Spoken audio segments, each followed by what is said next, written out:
Hola, hola, ¿cómo están amigas y amigos de Fuerte y Claro? Bienvenidos a este su espacio aquí en la República. Como cada tarde los estoy acompañando de 3 a 4 de la tarde, Manuela Camacho, y hoy empezamos una nueva semana, la última de debates, y cuando ya decimos que se empieza a sentir el panorama electoral es porque quizás había demorado un poquito, pero ya a las previas del 12 de abril, empezando el mes de abril, hoy más que nunca el tema en todas las mesas de conversación, transporte público, taxi al que usted se suba, encuentro familiar, encuentro escolar, en todas partes ya se está hablando sobre los comicios electorales. Estamos a solo días de esta primera votación de la primera vuelta electoral. Y por supuesto, algo de lo que se ha hablado todo el fin de semana ha sido de las encuestas. Hoy vamos a tratar de analizar dos encuestas que han salido el día de ayer. Era importante hacer el análisis de cómo el debate había influido o había dejado de influir. No sé, era de repente una duda que quedaba suelta en el aire. Si es que para algunos electores había logrado tener algún tipo de impacto. Vamos a hacer un análisis de dos de estas encuestas, de las encuestadoras de Ipsos y de Datum, y luego vamos a entrar con un especialista, un invitado que tenemos el día de hoy para que nos dé un poco más de luces sobre cómo ve el panorama y lo que podríamos esperar de estos 3 días más de debate que les quedan a los candidatos, en los que es su última chance. Aquí tienen que dejarlo todo. Bueno, vamos a ver primero la encuesta de Ipsos. Yo quería tomarme además un momento. Vamos a ponerla en pantalla, por favor, para tratar de explicar cómo leerla. Porque si algo he escuchado en diversas conversaciones es que quizás como se trata de un cuadro estadístico no tan claro o de una manera distinta, organizada que el de Datum, hay personas que no saben exactamente qué lectura darle. Bueno, lo que estamos viendo en el eje horizontal es básicamente una línea de tiempo para ubicarnos, ¿sí? Desde que empiezan a hacer la medición, enero del 2025, hasta actualidad, marzo, que, ojo, tiene dos periodos, predebate y postdebate. Si usted quiere ir a el momento actual para hacer la lectura actual de la encuestadora, entonces tiene que ir al extremo de la derecha. El último puntito de la derecha que tiene como fecha 27 de marzo del 2026. Usted está viendo distintos colores que van formando curvas.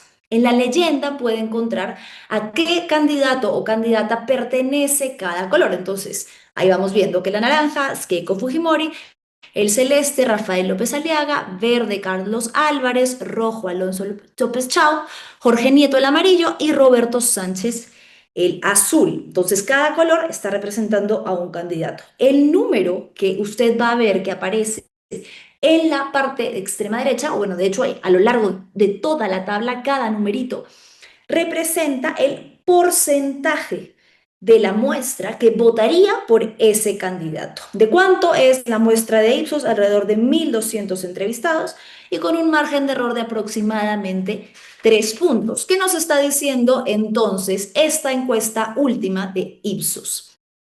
Keiko, un 11%; López Aliaga, 9%; Álvarez sube, y es la sorpresa de esta encuesta, con un 7%; Nieto 5%; López Chau está en un empate con Roberto Sánchez en un 4%. ¿Qué significan las curvas? Esta data de Ipsos nos permite comparar, hacer un comparativo de cómo han ido creciendo, decreciendo o se han mantenido estancados algunos de los candidatos.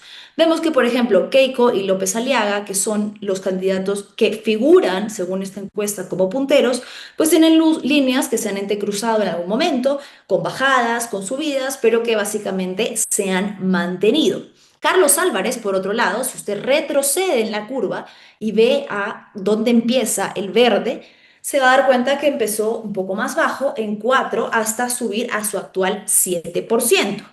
Nieto recién figura a partir de febrero del 2026 y es porque sale del grupo de otros con el mínimo, que es el 1%, y actualmente sube a su 5%. Sánchez en enero tenía un 2%, ha subido hacia un 5%. Y ojo que tiene un bajón post debate.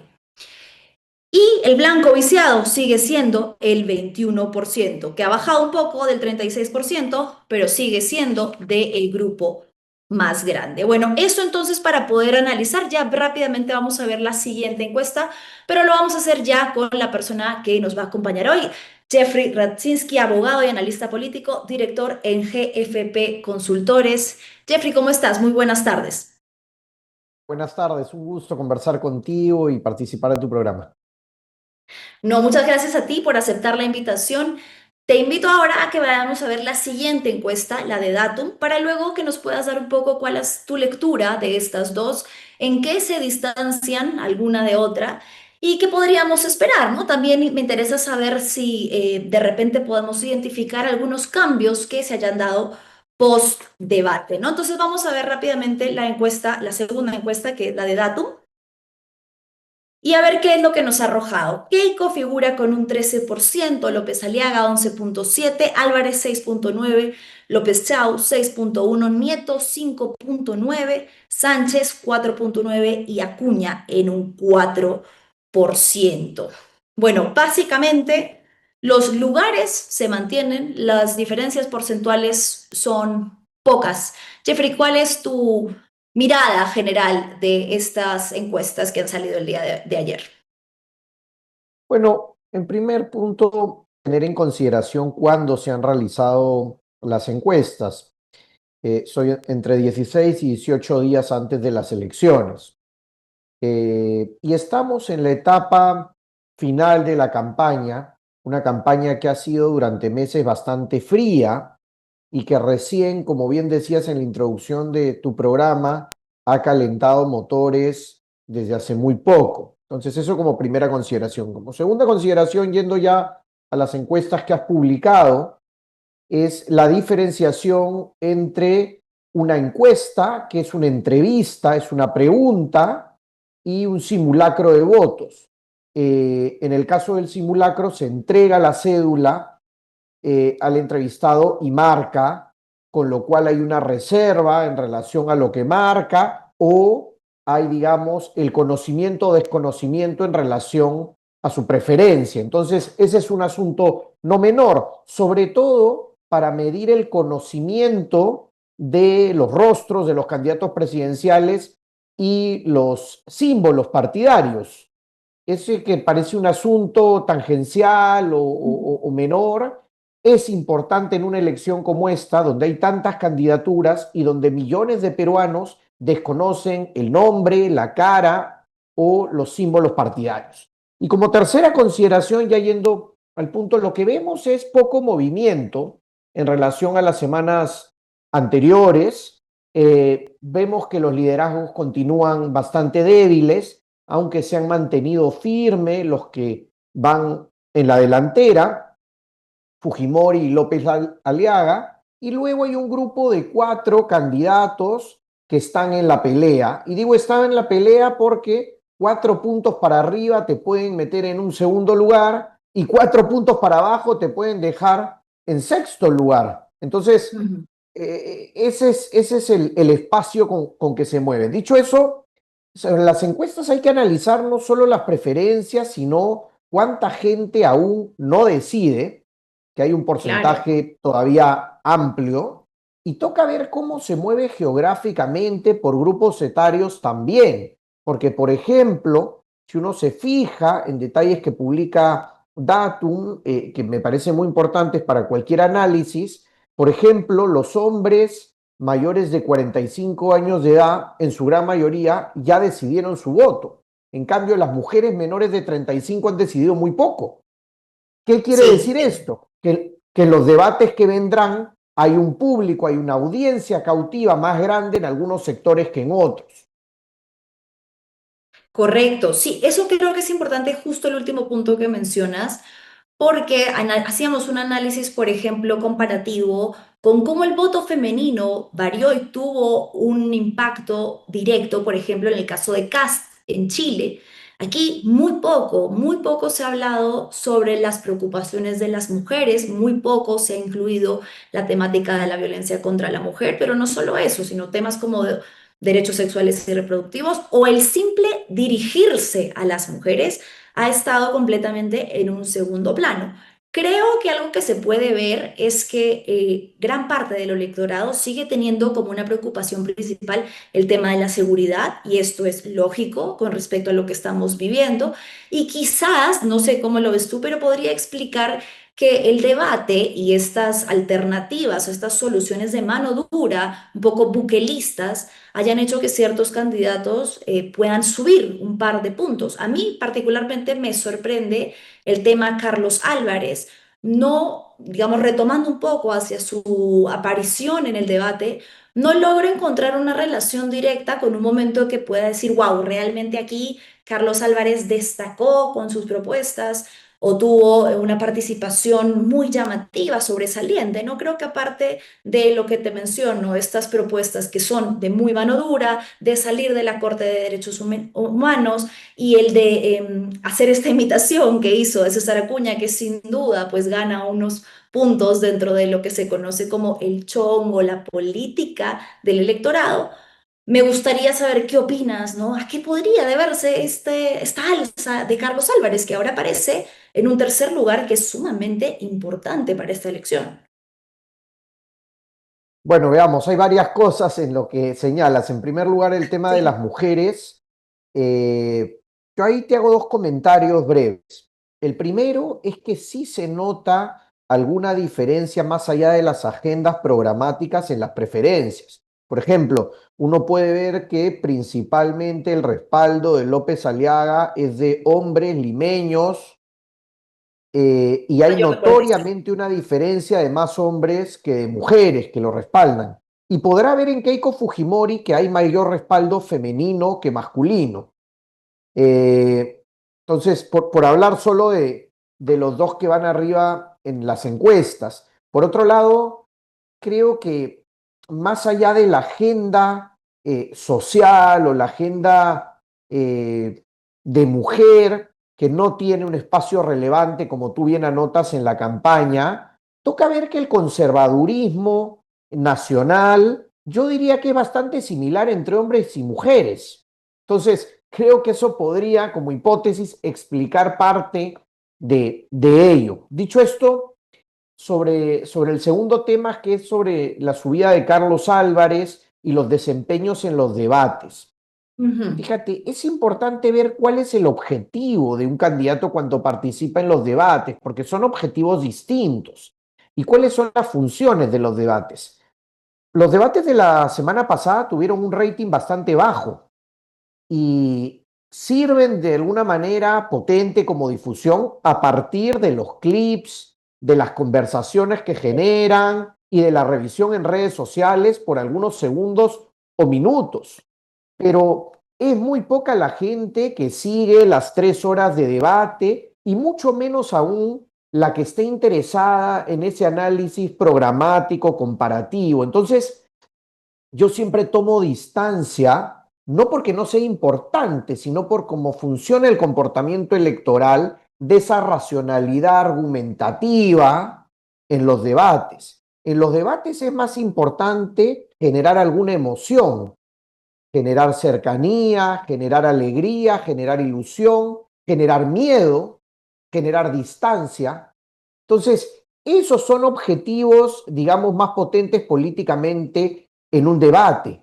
Cuando decimos Claro. quién ganó o quién perdió el debate, eso tiene más lógica cuando son dos o tres y hay un intercambio. Pero en formatos, pues, que son más de 30 y son en 3 jornadas y distintos bloques, puedes incluso en un día estar en un mismo debate con alguien y no tener ninguna participación para confrontarlo. Entonces, creo que eso. Y yendo a lo de Álvarez, yo ensayaría que hay varias cosas ahí. Por un lado, la búsqueda de alguien distinto en política.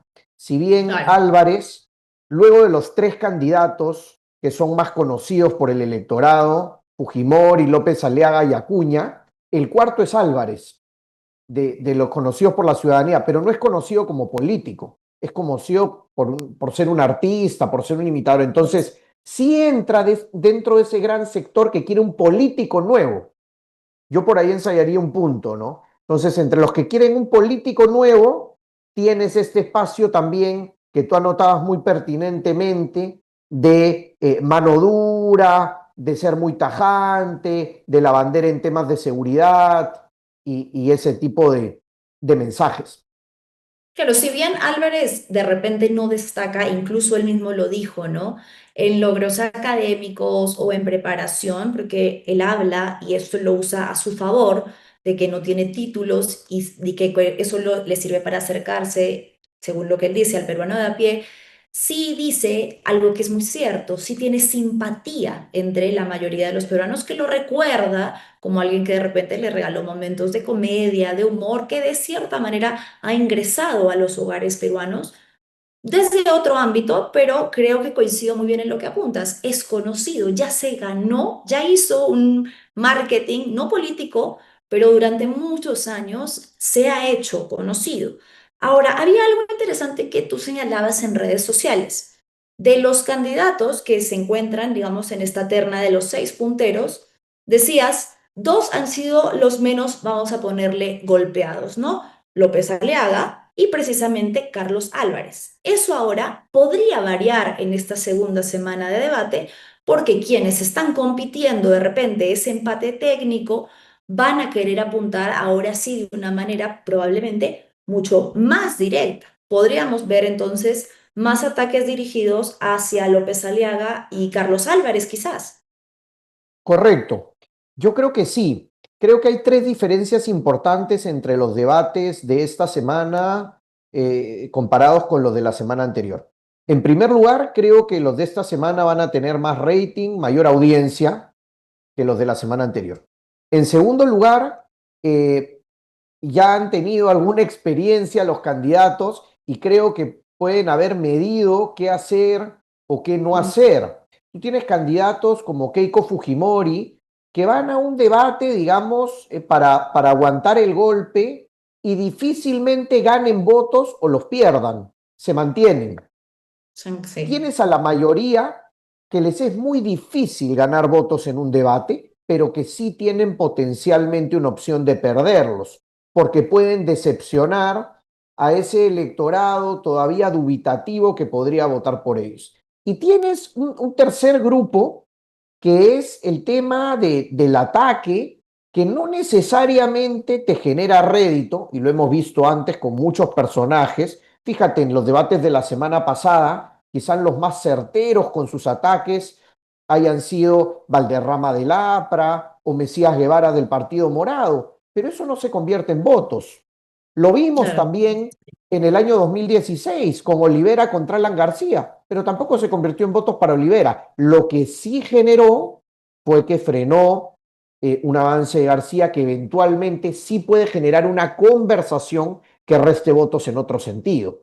Y cuando tienes a un grupo de candidatos con vasos comunicantes, porque hay un electorado de alrededor de 40% que no ha definido su voto y varios están entre dos opciones y esas dos opciones muchas veces están en ese grupo, el hecho que uno reste potencia al otro. A eso me refiero con vasos comunicantes, porque no hay una identidad partidaria, no hay una identidad programática tampoco. Entonces, por eso es que está la cancha abierta. Por eso, en el propio ejemplo de Álvarez, yo señalaba, si Álvarez da un salto y crece 4 puntos porcentuales, se pone en segundo lugar.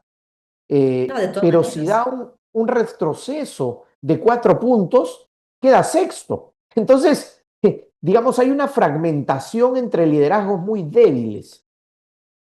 Claro, los márgenes de error, además de la cercanía de los porcentajes, quizás los que tendrían que apuntar un poco más a Álvarez serían los que están más cerca de él, Nieto, López Chau, ¿no? De repente buscando crecer en ese porcentaje en el que él se encuentra en el tercer lugar. Hay otra pregunta que creo que es importante hacernos y que es que ahorita que se habla tanto de lo presidencial, nos estamos olvidando del Parlamento. Estas encuestas ya nos dan algunas luces de los partidos que prácticamente están adentro, que van a pasar la valla electoral. ¿De cuáles podríamos estar hablando que ya es casi definitivo que van a formar parte del Parlamento en este nuevo periodo? Creo que Fuerza Popular, Renovación Popular y Juntos por el Perú son los tres que están, digamos, casi seguros, ¿no? Siempre pueden ocurrir cosas y haber modificaciones, la política tiene sorpresas, pero yo diría que esos tres partidos es muy probable que estén en el próximo Parlamento. Eh, Sobre todo porque la mayoría del voto es lineal. Entonces, cuando tienes una candidatura presidencial con cierto respaldo, automáticamente pues corre esto al Congreso. Vamos a ver cuánto voto cruzado hay. No tenemos experiencia comparada a una votación tan compleja ni bicameral para saber cuánto voto cruzado puede haber aquí, pero yo diría que esos tres. Y luego tenemos, diría que hasta cinco organizaciones políticas, quizás seis, ¿no? Algunos se ofenden cuando hago estos comentarios porque dicen que se les está descartando antes de tiempo y vamos, yo no pretendo descartar a nadie, todos tienen oportunidad y siempre hay sorpresas, pero las sorpresas ocurren poco o las sorpresas tan grandes de saltos microscópicos al 5% ocurren muy poco. Entonces, probablemente podamos tener alrededor de 5 o 6 que pelean por pasar la valla. Y ahí sí, Manuela, creo que es importante porque varios candidatos van a los debates presidenciales sabiendo que no tienen opción de llevar a segunda vuelta. Pero su gran objetivo puede desglosarse, dividirse en dos. Por un lado, ser una locomotora que permita pasar la valla electoral. Recordemos que varios de los candidatos presidenciales son candidatos al Parlamento también. Entonces es una forma de asegurar su participación en el próximo Senado, en el caso de algunos, y en diputados en el caso de otros, porque hay varios candidatos que postulan a diputados, no todos al Senado. Eso por un lado. Y por otro lado, no olvidemos que este es un año con todo un ciclo electoral. En octubre tendremos elecciones municipales y regionales. Y algunos dirán, oiga, ¿y qué tiene que ver eso? Pues tiene mucho que ver, porque algunos ya están posicionando y preocupándose más por las municipales y regionales. Te sorprendería, yo diría que muchas organizaciones políticas ya andan más pendientes de eso que de las elecciones generales. Entonces también es una vitrina para el partido, para su símbolo, para sus mensajes y, cómo no, también para sus principales figuras. De acuerdo. Ahora, sobre, bueno, estoy de acuerdo en que esos son los partidos que de todas maneras pasan la valla y creo que no se trata de descartar, pero sí un poco de lo que es lamentablemente el panorama ya nos va revelando, ¿no? Aún hay tiempo, efectivamente, sí. No sé si estás de acuerdo conmigo, creo que los debates sí pueden terminar influyendo, generando un cambio, pero hay algunos que ya lo tienen asegurado, al menos eso sí. Me hago la pregunta, ¿qué podría pasar entre Keiko y Rafael López Aliaga? Porque creo que con los porcentajes que llegan de punteros, ninguno pasa el 15%. No podríamos decir que uno de ellos ya lo tiene asegurado el pase a la segunda vuelta. Podría haber entonces ahí intentar hacer una rivalidad directa que ya se viene trabajando desde hace mucho tiempo, ya vienen lanzándose dardos entre congresistas, hablando de renovación popular desde Fuerza Popular como una bancada de traidores y etcétera, ¿no? Como una estrategia política, pero que quizás podría intensificarse en estas semanas buscando, no sé, ganar adeptos para un partido o para el otro. ¿Podría ser eso una rivalidad que se ve ahora? Yo creo que sí, creo que hay otras líneas de acción con esas candidaturas y la confrontación porque apuntan en buena medida a pasar juntos a segunda vuelta, pero la política no es aritmética. Y, por ejemplo, en las confrontaciones o en el debate, no solo va a estar Keiko Fujimori y Rafael López Alea, va a estar Marisol Perestello. Y por más que tenga una aprobación muy baja, su participación o intención de voto, para ser preciso, más que aprobación, corrijo, eh, su participación dependiendo de cómo coloca algunos puntos para la discusión entre ellos, va a ser importante también. Fíjate, a mí uno de los datos que más me llama la atención y me sorprende de las recientes encuestas es cómo ha ganado terreno en Lima Keiko Fujimori.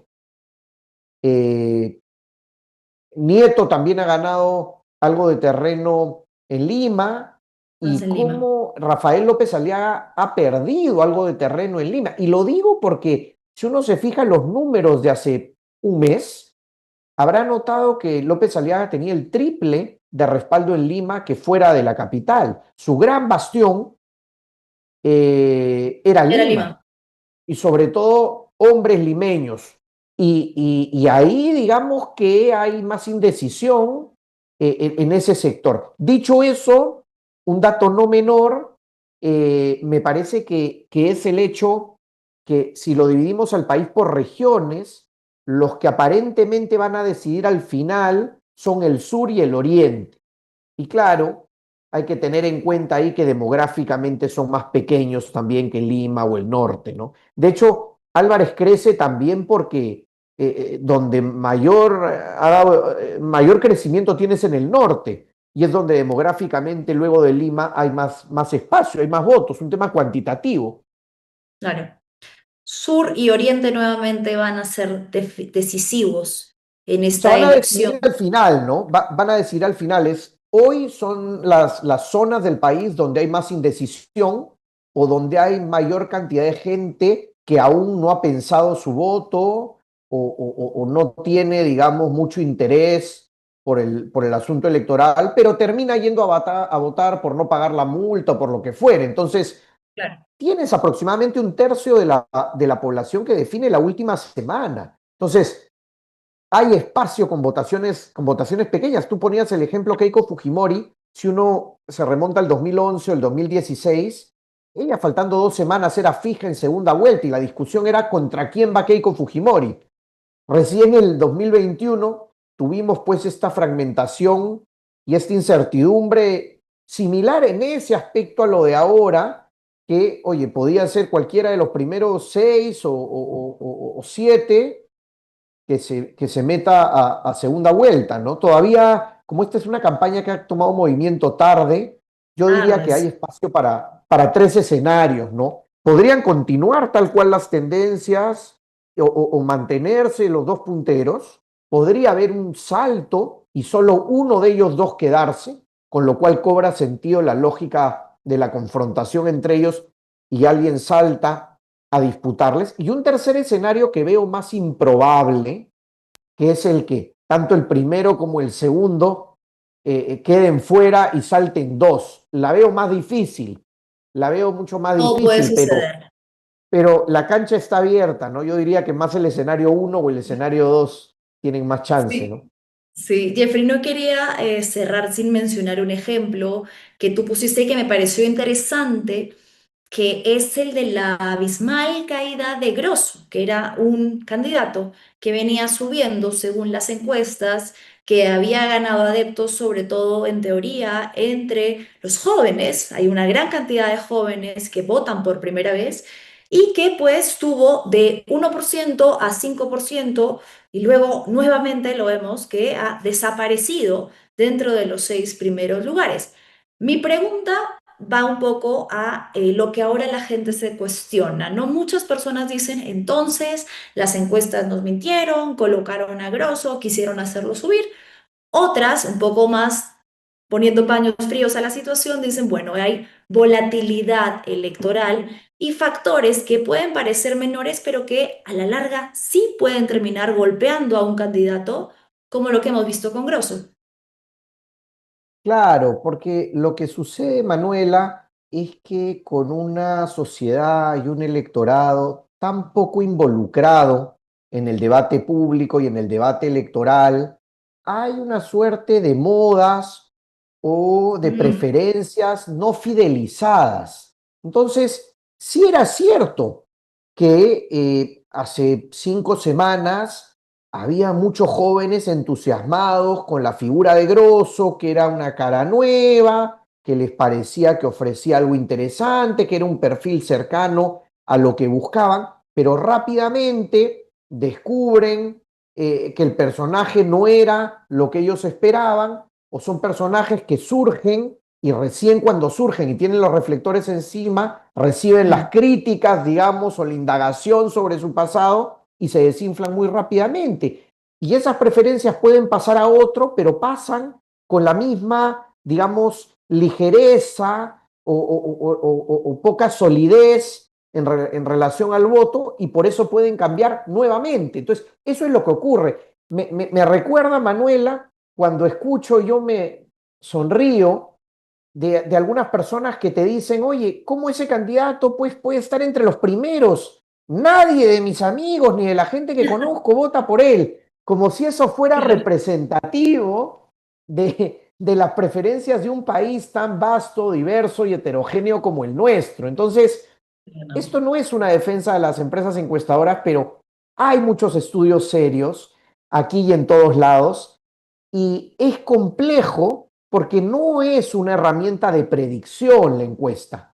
Es una Mm. medición en un momento determinado para ver mucho más que una foto, para ver una película, porque toca ver las tendencias. Por eso me gustó que tú pongas el cuadro, digamos, con cómo se han movido las preferencias.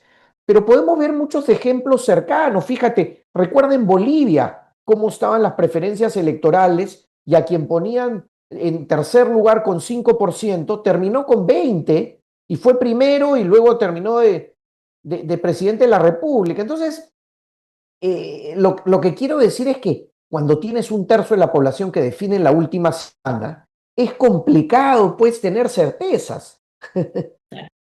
Claro, además el muestreo, ¿no?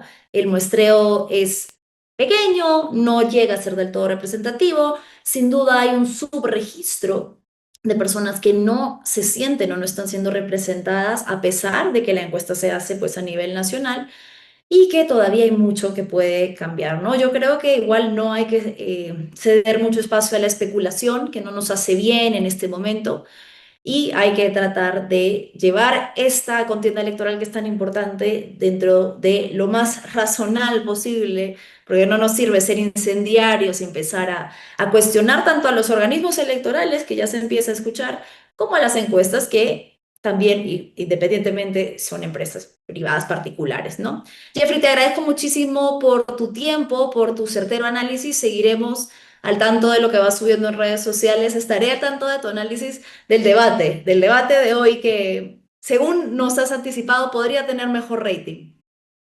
Creería que sí, pero ustedes saben más sobre medios de comunicación probablemente. Un placer estar en Ojalá tu que sí, programa. yo creo que sí, es importante que sintonicemos los debates. Bueno, vamos a ver qué nos deparan estos 3 días. Gracias, Jeffrey.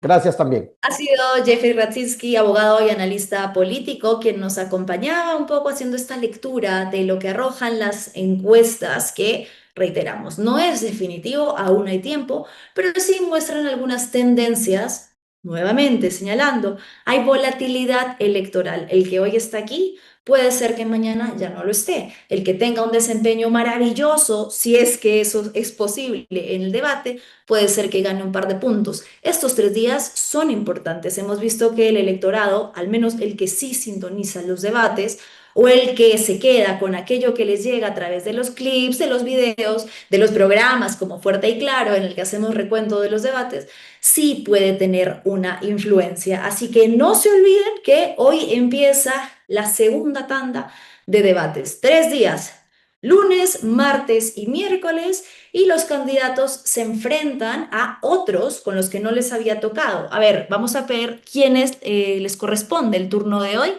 Lunes 30 de marzo, a ver, chicas, pónganmelo un poquitito más grande, por favor, que no lo alcanzo a leer. A ver si lo agrandamos un poquito, un pelito.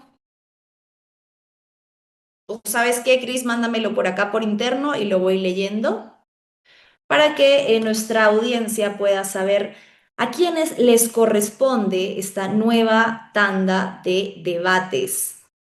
A ver, ahora sí, acá ya lo tengo. Entonces, Enrique Valderrama, Walter Chirinos y Fernando Olivera. Popio Olivera vuelve al ataque en la terna número 1. En la terna número 2 le toca a Carlos Espa, Johnny Lescano y Carlos Álvarez. Importante este enfrentamiento entre Lescano y Álvarez, que sin duda vamos a poder ver hoy. En la terna 3, Ronald Atencio, Carlos Jaico y Álvaro Paz de la Barra. Veremos si sigue imitando a Alan García. Y en la terna número 4, George Forsyth, Alex González y Fiorella Molinelli. El tema de Vamos a ver entonces el desempeño que tienen. Esta es la última chance que tienen los candidatos para demostrar y para convencer a parte del electorado.